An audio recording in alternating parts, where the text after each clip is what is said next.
The day Captain Vera Knox walked into our trading post, I should have known she would turn everything upside down. But honestly, I was too busy trying not to laugh at her appearance to pay proper attention to the warning bells going off in my head. Here stood this human, barely reaching my shoulder, wearing what looked like scavenged armor held together with hope and stubborn determination. Her dark hair was tied back in a messy knot, and she had this cocky grin that immediately made me want to either punch her or buy her a drink. Maybe both. "I need a weapon," she announced, slapping a pouch of credits on my counter with enough force to rattle my entire display case. "I am Krath Vel'tar, and I have been selling weapons to mercenaries, pirates, and various other unsavory characters for over 40 cycles. In all that time, no species has amused me quite like humans. They swagger around the galaxy like they own it, despite being one of the youngest races to achieve space travel. The audacity is both impressive and hilarious." "What kind of weapon?" I asked, gesturing toward my extensive collection. Plasma rifles hung next to energy swords, while exotic projectile weapons from 12 different worlds lined the walls. "Blaster? Rifle? Something with a little more? Boom?" Knox shook her head, those strange blue eyes of hers scanning my inventory with practiced efficiency. "None of that. I want something that requires skill. Something that separates the professionals from the amateurs." Oh, this was getting interesting. Most humans who walked through my door wanted the biggest, loudest, most destructive weapon they could afford. This one was asking for something that required actual talent. How refreshing. Skill, you say? I moved toward the back of my shop, where I kept the more specialized items. "And what makes you think you have skill, little human?" She followed me, her boots making surprisingly little noise on the metal floor. "Let's just say I have experience with unconventional warfare." I snorted. Humans and their ego. But something in her voice made me pause. There was confidence there, yes, but also something else. Something that made the scales along my spine tingle with anticipation. In the back corner of my shop, gathering dust like a forgotten relic, sat my prized possession, the Vel'tar hunting bow. 3 meters of curved perfection, crafted from the bones of a Grax beast that had terrorized my homeworld for centuries. The string was woven from Thernian spider silk, and the entire weapon hummed with barely contained energy. "This," I said, running my clawed fingers along its surface, "is not for sale." Knox stepped closer, and I watched her eyes widen as she took in the bow's magnificent construction. Most species would have backed away. The Vel'tar bow was designed for creatures with 4 arms, each one 3 times the length of a human limb. The draw weight was calibrated for beings with the strength of a cargo mech. "It's beautiful," she whispered, and I felt a strange flutter of pride in my chest. "Beautiful, yes, but also completely useless to you." I gestured at her small frame. "This bow was forged for the Grax hunters of my people. Beings who stand 4 meters tall and possess the physical strength to crush steel with their bare hands. You, my dear human, would need a crane just to draw the string back." Knox circled the weapon slowly, studying every curve and angle. "What's the range?" Despite myself, I found my chest puffing with pride. 12 kilometers with standard ammunition, 20 with specialized rounds. The Grax hunters used it to take down flying predators the size of your human battleships. "And the draw weight?" I laughed, a deep rumbling sound that echoed through my shop.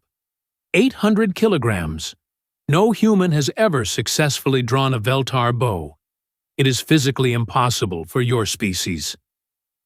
But Knox was no longer listening to me. She had moved to examine the bow's grip, her small hands tracing the intricate carvings that told the story of ancient hunts. There was something in her expression that made my amusement slowly fade into unease. "How much?" she asked quietly. "I told you, it is not for sale." She looked up at me, and those blue eyes held a determination that sent another chill down my spine.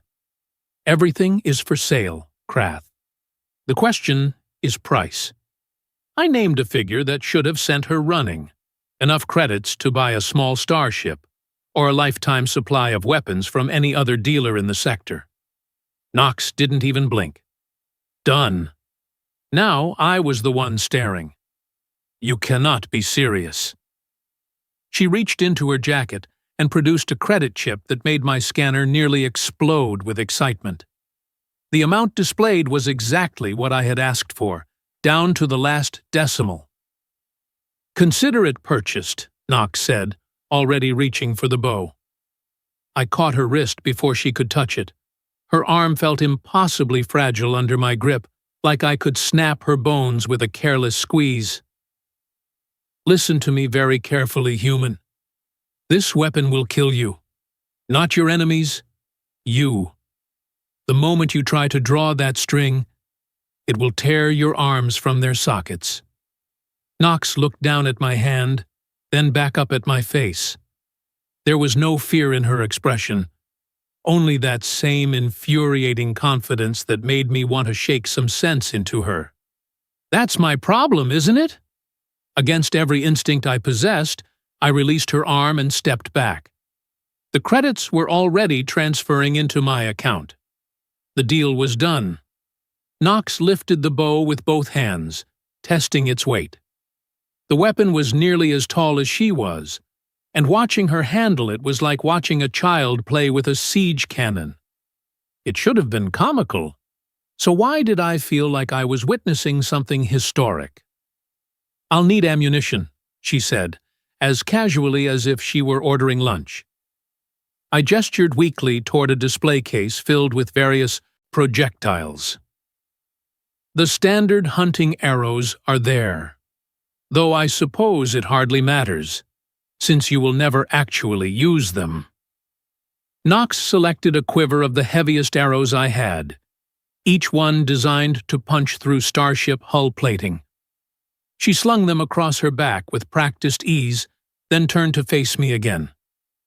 "Is there a testing range nearby?" I nearly choked on my own saliva. "A testing range? You want to actually try using that thing?"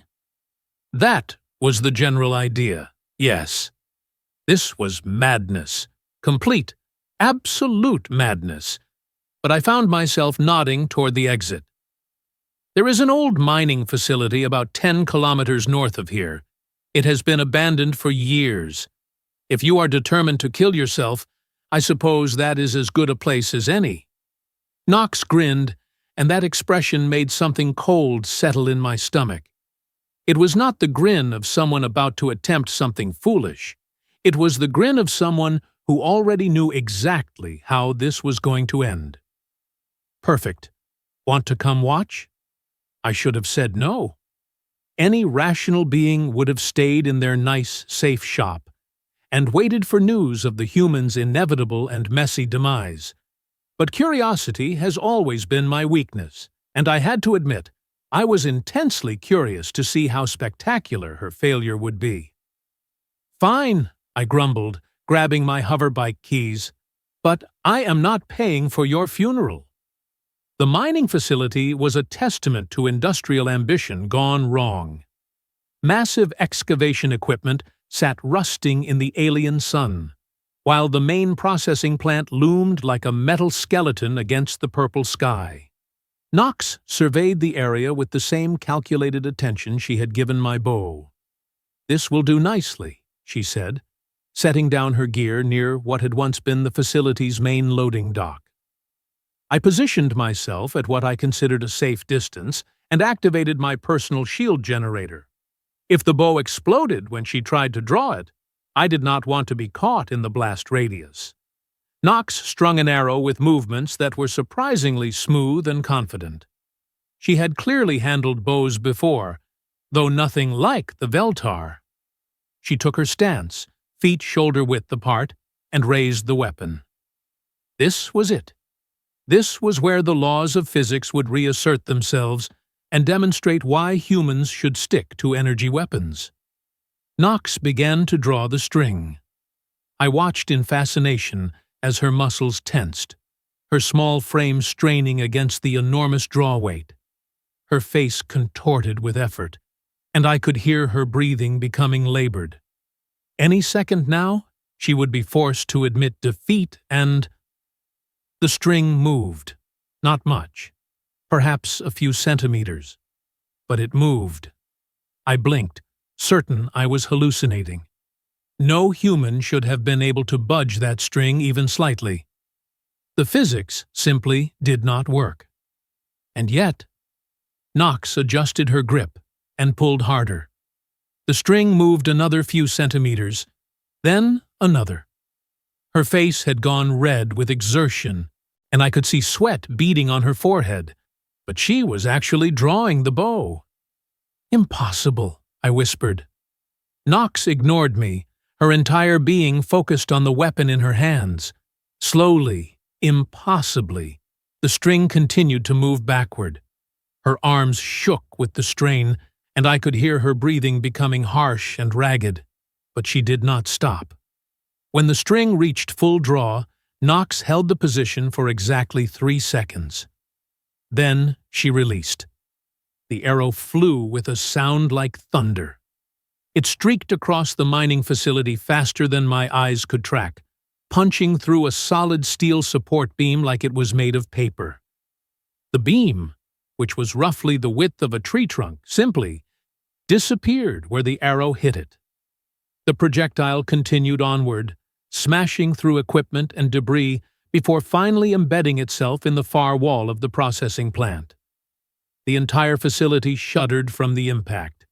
I stood there, mouth hanging open, trying to process what I had just witnessed. By all the laws of physics I understood, what had just happened was impossible. Humans did not possess the physical strength to draw a Vel'tar bow. It was a biological impossibility. Knox lowered the weapon, breathing heavily but otherwise appearing unharmed.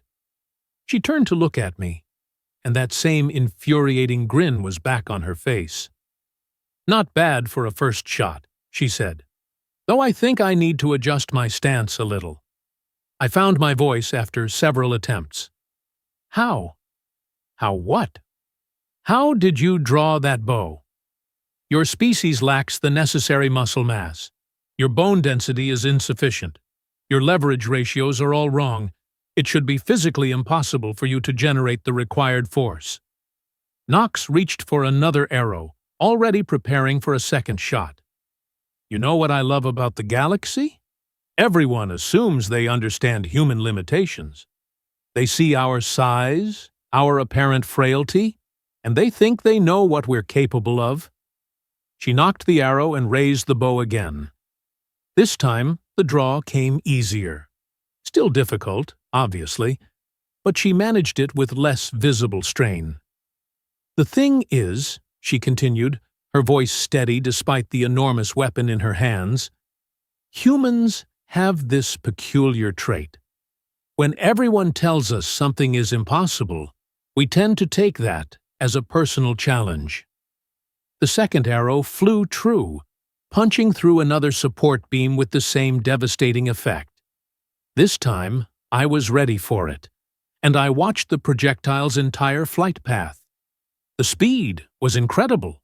The destructive power was beyond anything I had ever witnessed from a handheld weapon. And Knox was making it look routine.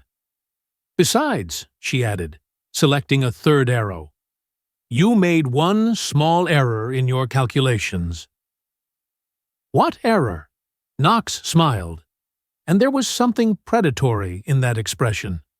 Something that made me suddenly remember why humans had earned such a fierce reputation among the Galactic mercenary community. "You assumed I was a normal human." The third shot took out 3 support beams in a row, the arrow's trajectory carrying it through each target without losing any apparent velocity. Part of the processing plant's roof began to sag ominously.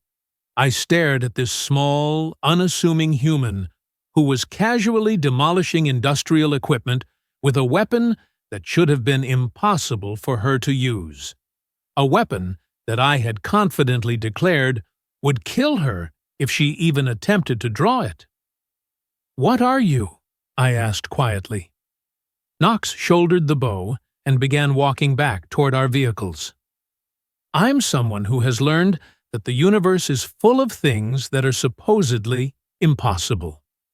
And you know what I've discovered about impossible things, Krath?" She paused at her hoverbike, looking back at me with those unsettling blue eyes. They're usually just things that nobody has tried hard enough to make possible. As we rode back toward town, I found myself glancing sideways at my companion. Knox handled the massive bow as easily as she handled her bike, the weapon strapped across her back like it belonged there, which, apparently, it did.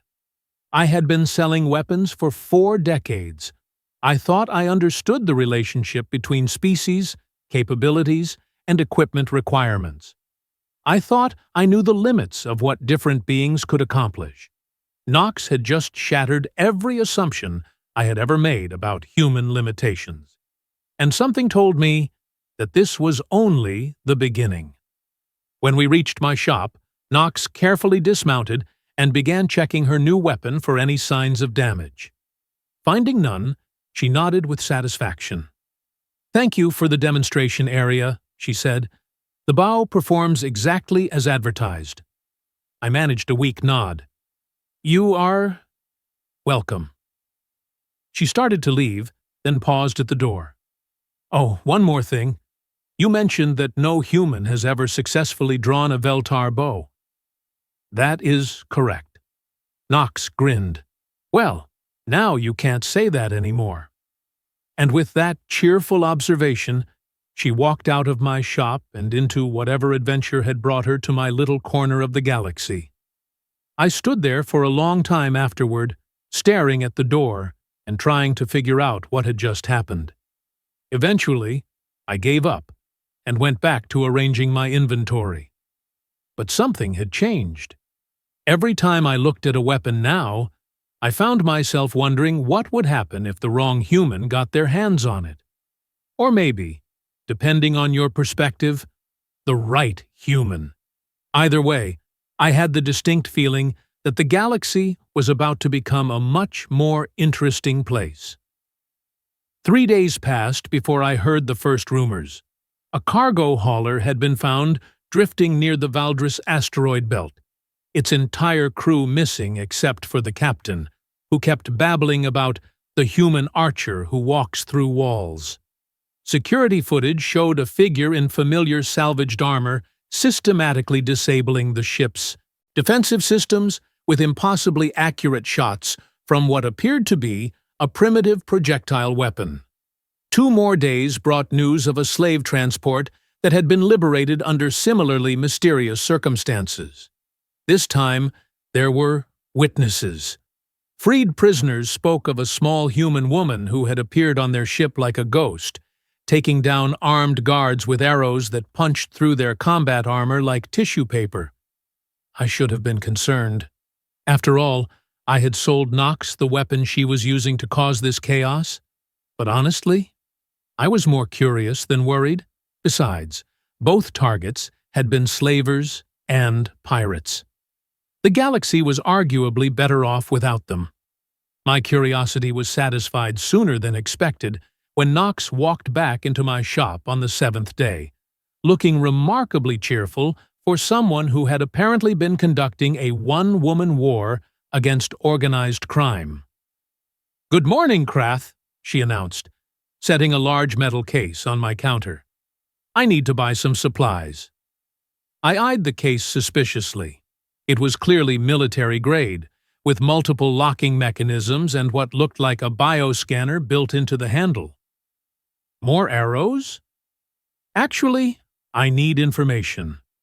Knox opened the case, revealing neatly organized stacks of credit chips. More money than I typically saw in a month. Specifically, I need to know about the hegemony operation in this sector. The temperature in my shop seemed to drop several degrees. The Sithari hegemony was not a topic discussed casually in civilized company. They were slavers, yes, but more than that. They were the kind of slavers who made other criminal organizations look like charitable institutions by comparison. Why would you want to know about them? I asked carefully. Knox pulled out one of the credit chips and placed it on my counter. The scanner immediately began displaying numbers that made my vision blur slightly. Because they have something that belongs to me, and I intend to get it back. I stared at the chip, then back at Knox. This small human, who had walked into my shop a week ago looking like a down-on-her-luck mercenary, was casually discussing going to war with one of the most dangerous criminal organizations in known space. What could they possibly have that would be worth your life? I asked. Knox's cheerful demeanor vanished, replaced by something cold and dangerous. My daughter. Oh. Well, that explained everything and nothing at the same time. The hegemony does not typically engage in kidnapping, I said slowly. Their business model relies on acquiring slaves through legal channels, debt bondage, mostly. They made an exception. Knox's voice was flat, emotionless in a way that made my scales itch. 3 months ago, they decided that humanity's newest colony world needed to learn some respect for established galactic hierarchies.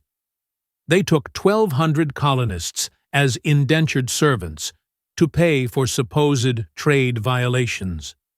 I felt my stomach sink. I had heard rumors about the Qatari colony incident, but the official reports claimed it was a voluntary relocation program. If Knox was telling the truth, the hegemony had essentially committed an act of war against human space. How old is your daughter? I asked. 16. Knox closed the case with a sharp click. She was helping with the hydroponics bay when they came. The bastards took everyone between the ages of 15 and 30. Prime working age, they said. Now I understood why Knox had been so determined to acquire a weapon that required skill rather than firepower. She was not planning a frontal assault. She was planning something much more personal.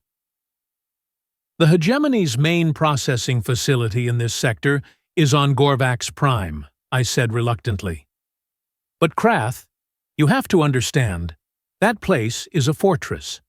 They have over 3,000 guards, automated defense systems, and a full squadron of patrol ships. Even if you could somehow get inside, getting out would be impossible. Knox smiled, and that expression made me want to hide behind my counter. You know what I love about aliens? You all think in terms of conventional warfare, frontal assaults, siege tactics, overwhelming firepower. She leaned forward, and those blue eyes seemed to look right through me. But humans learned long ago that the best way to take down a fortress is not to attack the walls. It's to make the people inside want to let you in. Before I could ask what she meant by that cryptic statement, Knox was already moving toward the door. I'll need detailed schematics of the facility, guard rotation schedules, and information about their transportation networks. Can you get those for me? I should have said no. Getting involved with someone planning to assault a hegemony facility was the kind of decision that led to visits from very unfriendly people. But something about Knox's quiet determination reminded me of my own daughter, who had been taken by raiders when she was barely old enough to leave the nest. It will cost extra, I said. Knox placed another credit chip on the counter without even looking at the amount. Whatever it takes. Over the next 2 days, I used every contact, favor, and bribe I could manage to acquire the information Knox needed. The more I learned about the Gorvax facility, the more convinced I became that she was planning an elaborate form of suicide. The complex was built into a mountain, with only 3 access points, all heavily guarded. The processing center where new slaves were housed was located in the deepest part of the facility, surrounded by multiple security checkpoints.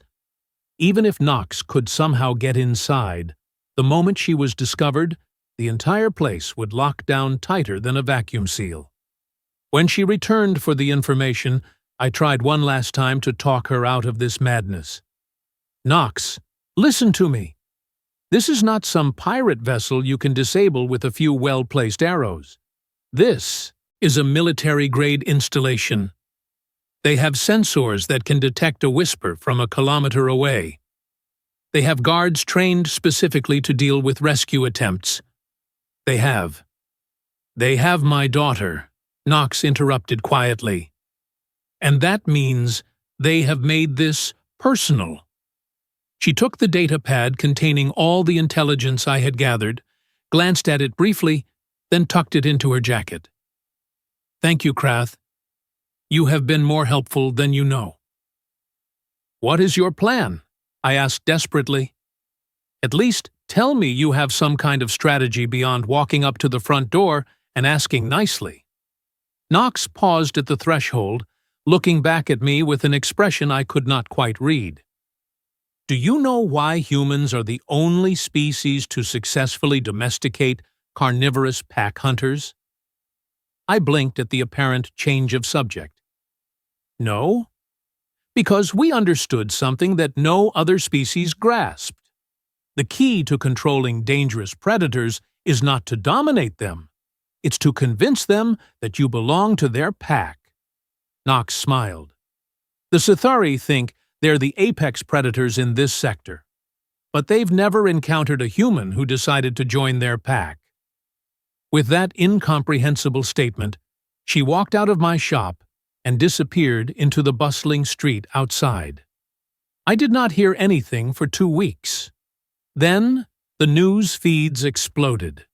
The Gorvax facility had suffered what officials were calling a catastrophic system failure. Security cameras had mysteriously malfunctioned throughout the complex. Guard communications had been disrupted by unknown interference. Transport schedules had been corrupted, leading to confusion and delays. And in the middle of this chaos, someone had systematically opened every slave-holding cell in the facility. The initial reports were confused and contradictory. Some guards claimed they had been attacked by an army of insurgents. Others insisted they had seen only a single figure, moving through the facility like a ghost. The few security recordings that survived showed nothing but empty corridors and open doors. By the time hegemony reinforcements arrived, over 800 slaves had simply vanished. No trace of how they had escaped. No sign of the rescue force that had liberated them. They were simply gone, as if they had dissolved into thin air. The Sithari were furious, of course. They launched a sector-wide manhunt, checking every ship, every station, every asteroid mining operation. They found nothing. 3 days after the facility breakout, Knox walked back into my shop. She looked exactly the same as when I had first met her. Same salvaged armor, same cocky grin, same impossible confidence. The only difference was a young human girl walking beside her, sharing Knox's blue eyes and stubborn expression. "Krath," Knox called out cheerfully. "I'd like you to meet my daughter, Maya." The girl stepped forward with the kind of poise I had never seen in someone so young. "Thank you for helping my mother," she said simply. "We both know she couldn't have done this without your assistance." I stared at them both, trying to process what I was seeing. "How?"